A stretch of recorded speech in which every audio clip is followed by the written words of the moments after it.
Hello, everyone. I'm Scott Higgins, along with ORU Athletic Director Mike Carter. And Mike, we talked a couple of months ago, but now that we're a couple of months into this pandemic, you have finally a working from home routine set up? Well, it's getting better. I have the greatest wife in the world. I'll get up here late and she shows up at noon with lunch, and then Wow.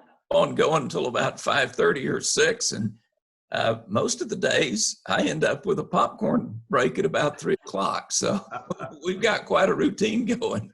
Yeah, that's terrific. Well, Mike, certainly there are good days and not so good days during this. What do you do personally to clear your head and take a break from all this coronavirus business? Well, that's interesting.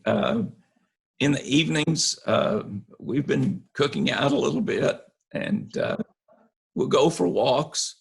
Now that they've opened the golf courses back up, I've been able to play a little bit on the weekends and those kind of things. And there are a few TV shows like The Voice that I really enjoy. So Yeah. go watch those in the evening. Excellent. Well, soccer season firing up first in August, according to the schedules. I know it changes almost daily, but for right now, what do you know about starting the season on schedule as we speak right now? We're planning to start volleyball and soccer as scheduled, but those plans are day to day. We're gonna do whatever we're told to do by the government, by our administration. We'll open it up as best we can when we can. We're like every other big school that has football. They don't really know. They're setting plans and hoping to play, and that's pretty much where we are as well. But we haven't gone down the path far enough yet to really determine what it means to have crowds or not have crowds, or how do you social distance that. Those are big issues, and fortunately, we're not the only ones in the country dealing with that. So we're kind of watching to see how others are dealing with it at this point. Well, I know you are meeting on a rather continuous basis with other conference officials. It applies to the Summit League, and I'm sure there's been discussions about fall sports, including the possibility of hosting spectators, maybe not. From the conference point of view, what has been discussed? Just generally what I've said. I mean, everybody is looking at different things. I mean, we have several of our schools like North Dakota State, South Dakota State, that have football. So they have that right in front of them. And that's big to them because there's a lot of revenue tied to those sports. So we talk about those in general, but no decisions have been made. It's more now along the lines of, what are you doing to let your student athletes come work out on your facilities? And Sure. it's going to be a league-wide decision. Is it going to be a campus decision? Those kind of things. That's a great point. Summer sports camps will not be held on campus this year.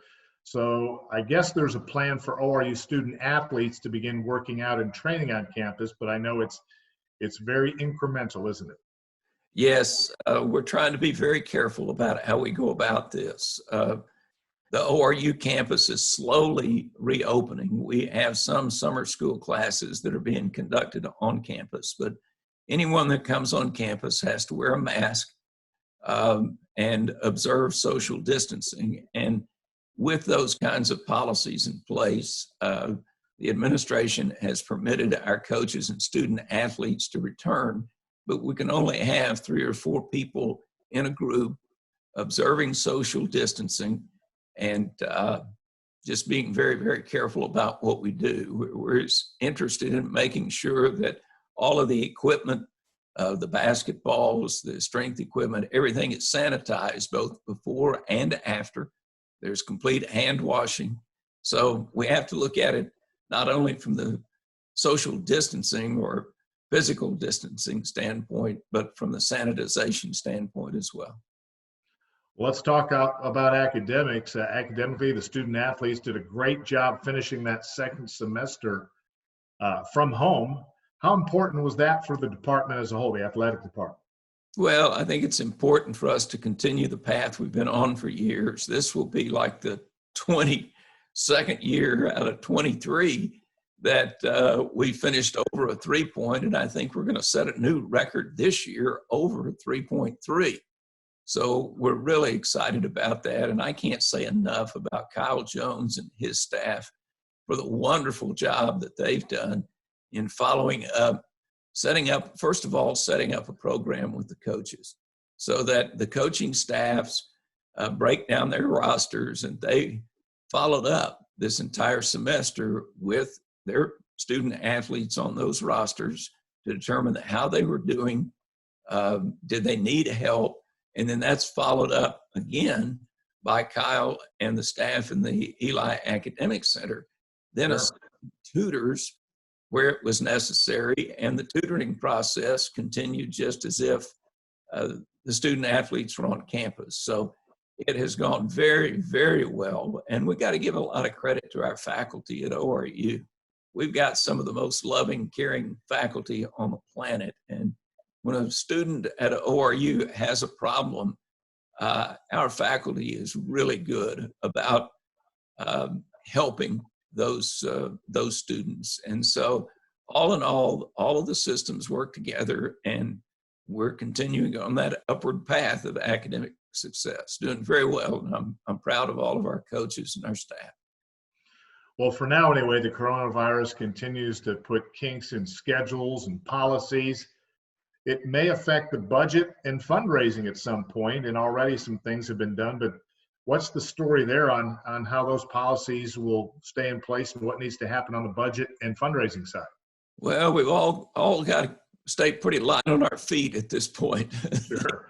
Changing quickly. And so we have challenged all of our coaches to try to schedule non-conference events regionally. Let's not have situations where we fly. Let's conserve funds. Let's try to drive. And most of them are doing very well. They had, in fact, scheduled most of their contests regionally instead. I know our men's basketball program, for example, has scheduled games at Arkansas, at TCU, at Wichita State, at Oklahoma State, so that we have less travel cost. On the other side of that, the fundraising side, we've had to bump some of our fundraising events, like our golf marathon and our ORU Golf Classic, our Pro-Am Golf Classic. And as we push those back, our donors and our sponsors have just been tremendous. They fight with us. They understand the situation. And we're really proud of them staying with us. So we're going to have some dings, just like everybody is. But so far, it looks like things are going well. And I'll tell you what, as a university as a whole, nobody furloughed. The athletic department is intact, taking some salary reductions, but still everybody's on board and working hard. Well, that was studied very hard by administration, and furloughs were certainly a possibility here, just like they have in every business across the country and a lot of universities.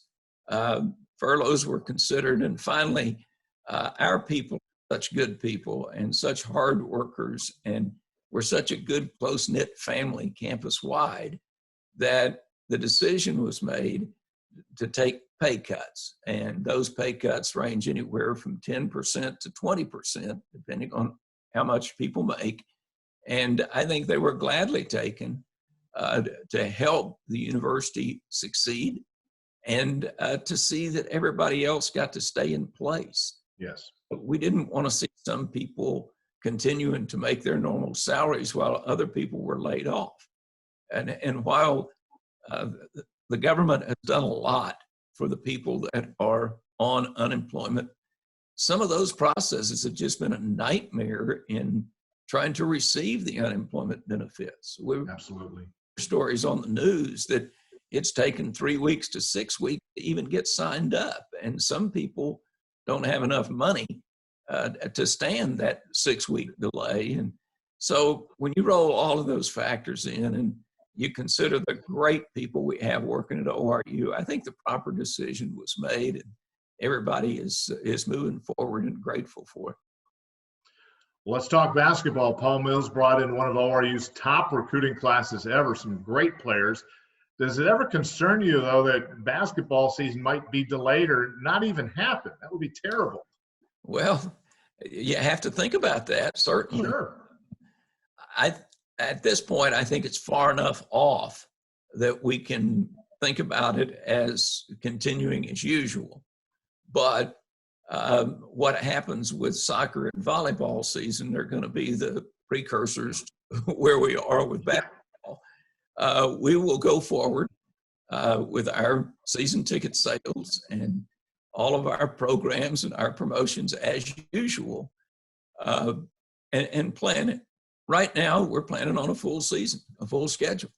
But just like everybody else in the country, we really don't know. The health and safety of our fans, our student athletes, our coaches, all of the stakeholders is the most important thing. So hopefully we get to play, but none of us know for sure yet. Well, Mike, finally, with all these obstacles in place, everywhere you turn, the coronavirus is affecting something. What keeps you personally fired up to come to work every day? Well, the same thing that fired me up to take this job in the first place 25 years ago, and that's the student athletes.